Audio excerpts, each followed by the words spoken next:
about that story sharing than these presentations that sometimes we do. So the presentation is to trigger, and you see how it has triggered. Who would have expected this last slide to trigger the kind of story we have shared here, which we have learned so much about vulnerability, more than we could ever say ourselves.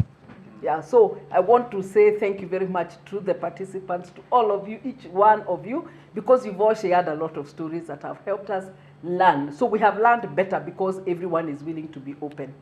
Yeah. So a hand now to yourself. As you wait to. So Wanja, proceed with your.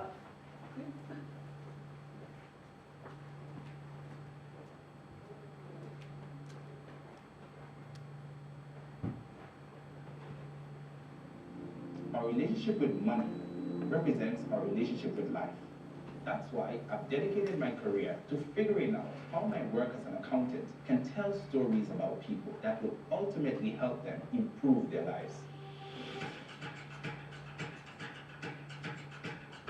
It all started when someone told me, "You're obsessed with chocolate." And I was like, "What? No, I'm not." Then I wondered, could I be in denial about my own obsession? Off I went, tracking my spending on chocolate. And there it was.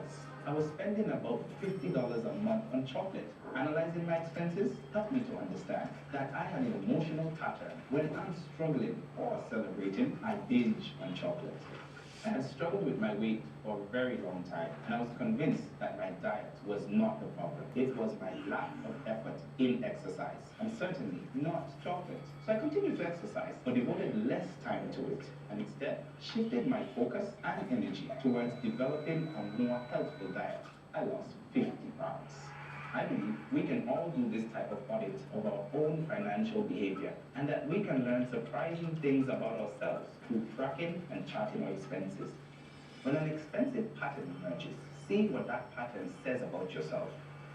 Do you buy pizza every Wednesday night because that's when you're too tired to cook after a stressful weekly meeting? Did you buy that new smartphone just before a major function so that your friends would notice? Though it can be difficult to take a good hard look at our financial behavior, it can reveal some deep emotional truths that can help us reevaluate our careers, our relationships, and our priorities. So give it a try. The payoff could be huge. That's it. 2 minutes, money and emotions. And what I would like us to do with that, maybe first, if you have any immediate, what did you take out from there about money and emotions? Because they say money is emotional because we have to give our sweat, blood and sweat to earn it. You can't do that if there is no emotion. Then when we earn it, we have to spend it. We spend it on the things on emotional things.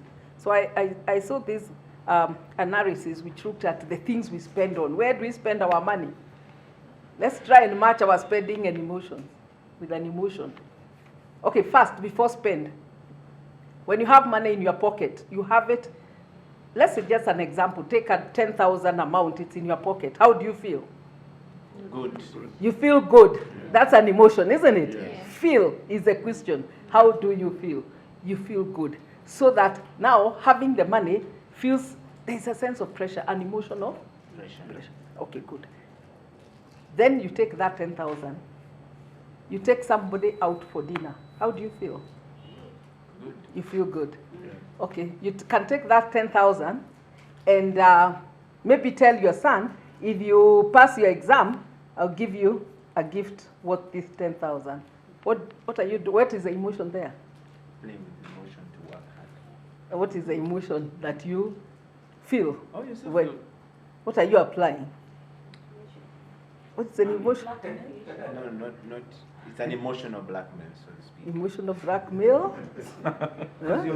Is it uh, blackmail when it's for a good thing? It's not black. Because the child is motivation, but in that context, if you give it to a child, he is going to work harder, and I've had this conversation with parents, to achieve that goal because you've already given him the gift. If you had told him not to, he would still do. But for a parent, I have motivated this child. But what does a child, now that's a child, how about the parent? What's the emotion the parent is feeling when they are applying that Motivation. kind of Oh, What did I say? how do you feel? How do you feel when you are doing that? For yourself. No, forget the child now. When you have done the blackmail or whatever it is, or the motivation to the child, how do you feel? A sense of pride. Exactly. Yes, yes. That's a kind of emotion, actually. Yes, Yes. Now, take the same 10,000. What else can we do with it? Save it. Put it in these government bonds, infrastructure bond, or in a savings, or buy stocks. What do you call it? How do you feel? Investment. That's an investment. So you feel? What is the emotion apart from the good? A security. It's a driving emotion. So now, you know him, he's the one who talks about money. Isaac is in the money business, and Olang here. These are the two people who are in the money business. Yes. But I think that you talk about money in another way, isn't it? Yes, is how people should invest and the like. As we have just, I didn't want to talk about money in front of you unless I have that caveat. I'm only talking about money and emotions, yeah? Yes. So then what else can you do with that money? Oh, buy pleasure. You can go out in the evening, have fun. What's the emotion? So what we are saying basically is that for everything we do, there is an emotion around money. How about earning money? How you choose your career? Do you think there is emotion involved in your career choice? Yes. How do emotions drive your career choices? How you choose the job to do? How you leave the work? How the people like who keep quitting jobs and they keep saying they are looking for better Pay. opportunity or better. Is it about pay, or is there some emotional drivers? What are some of the emotional drivers of you staying in a job even? Or going out of the job? What are some of the... Have you ever thought about this? Okay, satisfaction. The satisfaction. How is- about the emotion of guilt? Where does the emotion of guilt come in money? You can spend money and feel guilty. I spent a lot of money to pay. Budget for it. Is it Didn't common? budget. Yes. Yes, when you didn't budget, Yeah. Impulse buying. There is also, yes, that impulse buying. There is also, in fact, I have a video on my channel, and I hope basically you've learned that, like the video on emotional intelligence was on my channel, my Catherine Gaho channel. So go to that channel if you want to learn a lot of things about business, yeah? Now, on my channel, I have a video called Shopaholics, yeah? The behavior of a shopaholics. The people who shop, and they are enjoying, they're feeling a positive emotion of shopping. It's called obsessive shopping, but they are not going even to use some of the things they are They buying. don't need it. But just the mere fact of buying and carrying bags, they feel good. Yeah. So there is emotion around that. So I want to stop talking and put you in your groups so that we can very quickly, let's just do 2 groups, standing groups, for 5 minutes, and list the emotions, the way we see that question of money and emotions. Yeah, so that you are the ones who come and tell us. It's more interesting. Because all the brains are here. You bring all the ideas we have. By the way, we listen to you and we see, oh, you knew all the things we were going to train. We only needed to bring it out. So that's the idea. Yeah.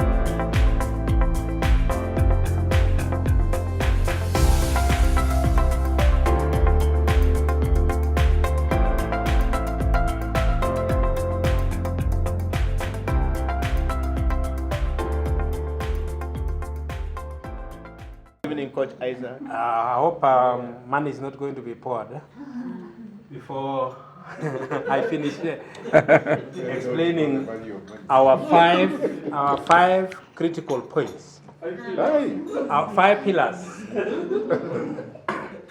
that connect us between money and emotions. And we saw that we could even have 1,001, but we came with this morning. Remember, we were told. Summarize. No, we were told to bring 10 what? 10 strength. 10 strengths, and then on that we were told to remove 5. Yes. And then from there remove until Three. you have 3. Which are So we have reduced ours to 5. All right. Yes? What are you trying to say? I'm trying to say each and every point that you see here is pregnant with so many other points behind it. Okay. Number 1, we said money is activator of emotions. It activates so many emotions. When you talk with about money, you see here we have a proverb here which says, a hungry man is not greeted in some communities. And then in some other communities where some of us are coming from, it doesn't matter whether you have a lot of points. If you don't have anything, people will say, akai chini. But somebody who is rich, if it's just stood and say, I'm Jambo Nyota, I hope you are okay, what on a club. So it doesn't mean that this guy has said anything, but now, because he has money, even the people's emotions can be influenced. And then we talked of another point like changing perceptions. For instance, we talked, let us come home. It's good that we are all of us here, ladies and men. We said nobody with money is ugly. Nobody with money is ugly. If someone would have been ugly and is dark and he has money, they'll say dark, tall, and handsome. Handsome man. If the guy is brown and was not handsome, but with money, they'll say tall, brown, and handsome. So perception. And we said, even here, if you are very rich, if Bill Gates will come to Kikomba today and buy jeans for 100 bob, everybody will just see that jeans as very expensive because that is what we call perception. Yes. Because the guy is rich, so everything that he has is Well, then number 2, money influences decisions. number 3. This is number 3. Yes. Okay. Yes. Influencing decisions. If today there were 2 people who are arguing over something, and the other guy is rich, and the other guy is poor, do you know what when the church will say? We'll ask the poor person to explain why does he believe that this thing belongs to him. It is easier for the other guy to say this is his. So most of the decisions can be influenced by money. That's why we're saying each and every point here is big. We could have, said Roman numero 2, 3, 4, 5. And then money also can alter emotions. It can alter emotions. Why? Let me just give you this. For example, if you find people in the offices where we come from now, all over, during this last week towards end of the month, people are not happy. But if something hits the account this way, you see people, guys, let us go. We even have coffee. It will alter even the emotions. But if there is no money, people say in Nairobi here, between 27th to 5th, people eat chicken. They eat chicken. And then between maybe around 8 to 15, they eat parts of a chicken. And then between 15 to 27, they eat now like chicken. You know what chicken can eat? Yes, of course. Yes. Yes, so we'll eat the greens and so it will alter emotions. Now some people even say when you have money, even if you don't eat, you look healthy. Yeah. You're happier. You are. If hata tumbo hapa kitambi itakuja tu. Hiyo ni ya pesa, eh? Unasema no. If you don't eat, but you get someone who doesn't have money, hata akule sahani 3 bado ako. Okay. Then this one creates a sense of security or lack of it. We are talking about now in Nairobi here, every now and then we are talking about insecurity nowadays. You are being marked, you are done what and all that. You know, it will now bring two things. If you have money, you are living in Karen and live in suburb of Nairobi, you have no problem, yeah? Because you have money, you will want, you know, you see every now and then everybody else is a threat to you. If you go to the living suburbs, there is no gate that doesn't have a security guy. True or false? Yeah, true. Even if you are living in your own house, you will have a security guy there. You will have CCTV. You will have perimeter wall. You will have a dog. You will have electricity fence. You will have in some classes, broken classes around there. Even when you are inside, then you still have, you can even live in a bunker inside your house again because when you have what. But the person who doesn't have money, go to the streets of Nairobi here. Even at 1, there is somebody sleeping in the street. Nani mwanadamu kama wewe doesn't have any problem because he has no money. He has no money, so mtu atakuja kunipiga ngeta achukue nini. So now hivi karibuni utaanza kutembea sasa kuvaa matambara ndio upite ndio watu wasione uko na pesa. And we were talking about we were giving an example of expressway. Expressway looks like it is the road for the rich people. That's why it's connecting Westlands, Runda, Kitusuru. Where there is any posh estate, there is either pahali pa kuingilia ama pahali pa kutoka. So, and we are saying the rich people in due course, they will not use that road. Those of us who perceive, who want to create perception that we have money, will be the ones using. The rich, the damn rich, they'll just be going to the airport, but they'll plan early to go so that ako kwa jam too, lakini they have no problem, so that you think they don't have money. Yes. Because of security. And I think my team, and unless they want to add more. We're afraid our competitors will have copied our comprehensive list. So my name is David Chalo. With my able team, we're able to put up together everything emotions that come with money. So the first one is trust or mistrust. When you have money, people trust you.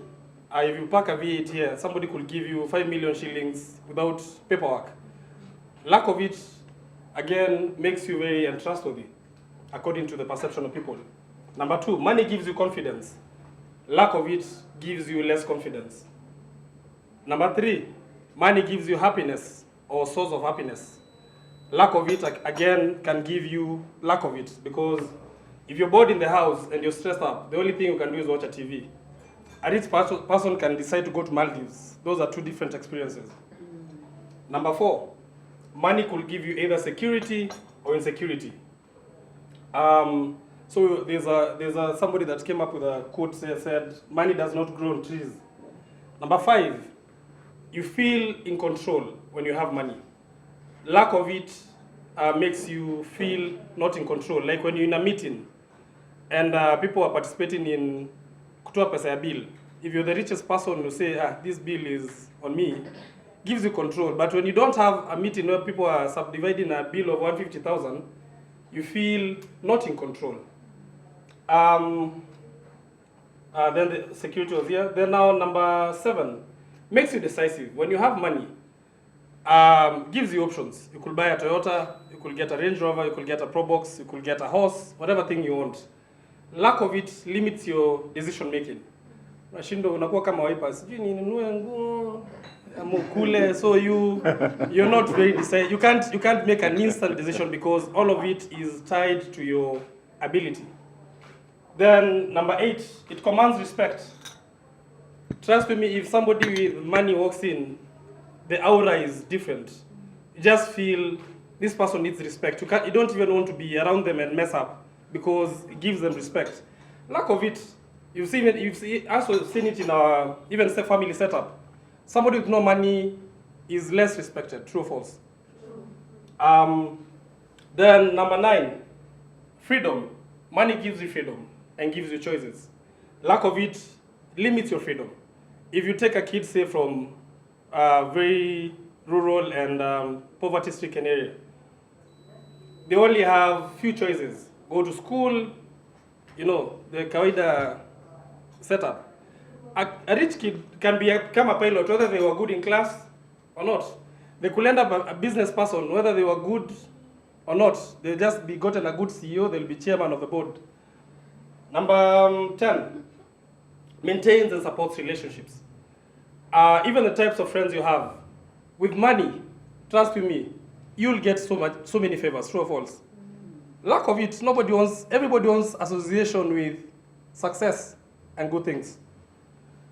Number 11, leadership. Gives you access to opportunities and power. Trust me, Bill Gates probably, maybe his comms team played just the role they were employed to. But if you wanted to walk into Nairobi right now, as long as the president is in State House, he doesn't need all those protocols. He'll see the president. Then number 12, something we discussed, it's generational. Lack of it and having it. Lack of it could be a generational curse. Bukako kwa na pesa, kakuja kwa babako, au una do, mtoto wako could continue like that, okay? Having it means this could be also a continuity. You have money, your kid will have money. You hear this quote that says, money never leaves where it is. Pesa ufuata? Pesa. No. Then there's a sense of belonging. Then the exposure. Exposure gives you a lot of exposure in the world. You get to see the world in a different perspective. You get to think differently from other people. Then now number 16, responsibility. Then this was a point of contention. We said money is the root of all evil. Also, lack of it is the root of all evil. I think it's character-based. So this one, money can compromise your values and also could make your values. Lack of it could compromise your values or also could be the other way around. Then humility. Lack of it can make you very, very humble. Having it could make you very arrogant. So I hope this was covered. I think it was way above the 5 points you've seen from our competitors. The summary, what you are saying use of money. We are saying emotions without money. How do people see you? How do you believe? Relationship. When you have money, not what money can do. No, it's literally no. Oh, in case you've noticed, all these emotions only that our points are very direct to the point. For instance, happiness is an emotion. Being in charge, that's an emotion. Sense of belonging, it's an emotion, you feel it. Being decisive, it's an emotion you feel from within, because if you don't have it, wanza kusikia hii pesa yangu ina limit to make certain decisions. Like if you say right now, let's go to Dubai. Some people with it will be very excited. If you don't have it, it's an emotion. Command respect. It's an emotion, you feel respected when you're having it. Kama una hata mtu anakuongelesha tu vizuri, unafikiria na kutusi. Freedom, choices. This is an emotion. You feel that you have choices and you have freedom to do so many things. So It's okay. We are saying. Yeah, thank you very much. They have defended their points. They have defended their points very effectively, and this group has also defended their points. That their points 5 points. carry very many points. For each point, they said very many points. That it's a summary. Now, at the end of all this is to carry all that and think, how do you apply all the lessons of the 2 days in your behavior around money? Because we've learned that money is impacted by emotions. How we manage money is impacted by emotions. So how do you take all that and apply the EI lessons? Your self-awareness, what's your self-awareness about your behavior around money? Yeah, so that it can help you now interpret, the decisions that you're going to be making about your money. And the final and last statement is start with, what did we say? Start with why. You start with why. Why are you going to do? Why are you spending like this? Why do you want to earn it like this? Why do you want to? Why? If you have the why, then you go to, remember from yesterday, why? Then you ask the how, which is strategy, and then you get the outcome you want. And I rest my case because I don't think we have any more minutes to say even one more word. I think now we'll go to the. Doc, there's something I was told last week when I was in Mombasa by a Somali. Yeah. Alisema, Mama, tumia pesa ipende. He was telling me of a place in Tumia Mombasa. pesa. Ipende. You have to spend money until the money follows you. Yes, he said for them, Somalis, that's why they get a lot of money because they use money and they are not worried about tomorrow. So he was saying, you people you're always saving. Now he was telling me he wants to take me to a place where entrance fees 25,000, where we just sit, put our legs in a pool and I don't know, do what, some crazy things. So he told me, you see now for you, I could tell you can't even pay such an amount of money. But me, what here? I don't care. I spend it today, tomorrow, more money will come to me. The more I spend it, the more you attract it. So please, And yeah, go when no tumia pesa Ikupende. ikuzoe. Kuzoe. Actually, wanted to. Support on that also. Okay, I have a friend who are in a merry-go-round and also comes from the coast. And you are giving a lot of money. You are raising every month 10,000. So when we met and we asked her, how did you spend your money when it was your time? She told us it's here. This is a ring, a gold ring, 50,000. It was not even, whatever she had, the bangles and the rest was 50,000 and another dress. So whatever she spent on herself. Wow. Not even investing in anything. And she could just show us and you were wondering, and she crazy. And you will a plot.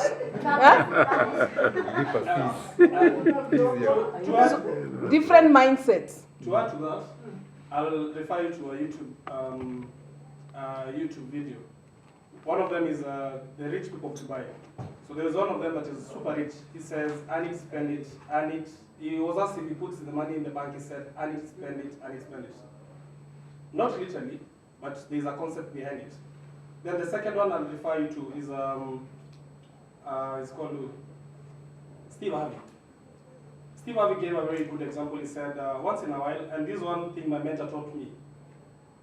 He told me, I went to his office one day, his private office, and everything is antique wood, very rare. So one of the things he said, he's told me expensive things are timeless. So if you bought something 10 years ago, chances are it's probably going to stay with it 20 years later. So he told me, make some lifestyle addictive. And he used a very bad example. He said, our lifestyle is like cocaine. The moment you get used to it, you want to fuel it over and over again. Steve Harvey in his video says, once in a while, just go and book business class, even if you've never done business class. The moment you're in that business class, you'll start feeling something different. You're like, this is what I've been missing. Although that will trigger you to start looking for more so that you can fill that gap. Exactly. My first house was Kitambo. When now my business was collapsing, was somewhere in Kino. And funny thing, I was lacking rent to pay the same house, and it was very cheap actually. I think it was a couple of years ago, more than like, let's call it 9. Nilikuwa nashinda kulipa rent ya 9,000. But at some point I stretched out. At some point I moved to Westlands and all those things. Long story later. I think someday I'll share with you my business story. I realized there is no difference. There's a theory that says if you're given 3 hours to clean this room, it'll take you 3 hours. If you're given 3 days, it's still going to take 3 days. It's a mental warfare. That's why some people have cancer will die faster than others. Some people in poverty will die, others, but the ones that survive, it's all mental. anything you might be going through, trust me, it's, as much as people say this, and you probably think it's a pastoral lectures you're being given, but it's a reality. Everything is a mental warfare. Financial, it's mental warfare. And I think I look for Daktari in one of the sessions. Actually, I'll just volunteer and give you my story. Could change somebody, could change your mindset. I'll just summarize it. Then maybe in our WhatsApp group we can continue chatting. You can say chat if you started a business, all those things. So 2016 I was 240 under 40 man, Kenya, youngest in that list.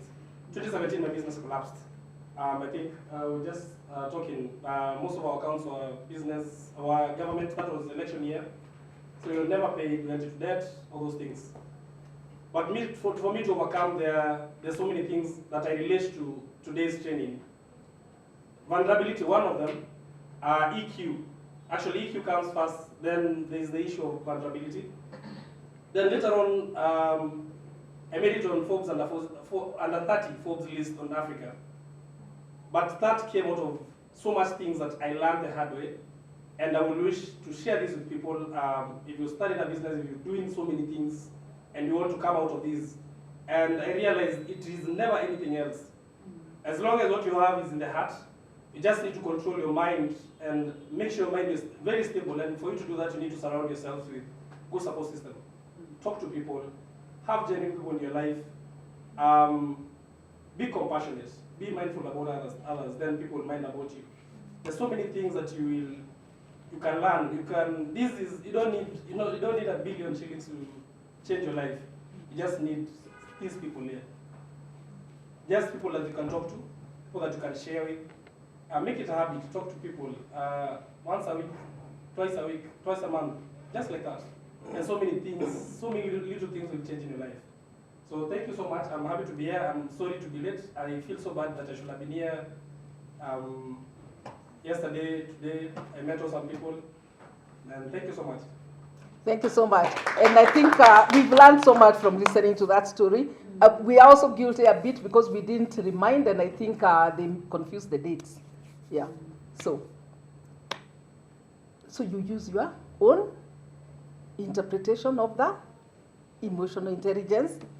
And all the lessons, you see, he's taken the vulnerability, the EQ, but remember especially that lesson of IQ plus EQ and execution, how the three come together. And this vulnerability, if you take all those lessons, surely, is there anything you cannot handle?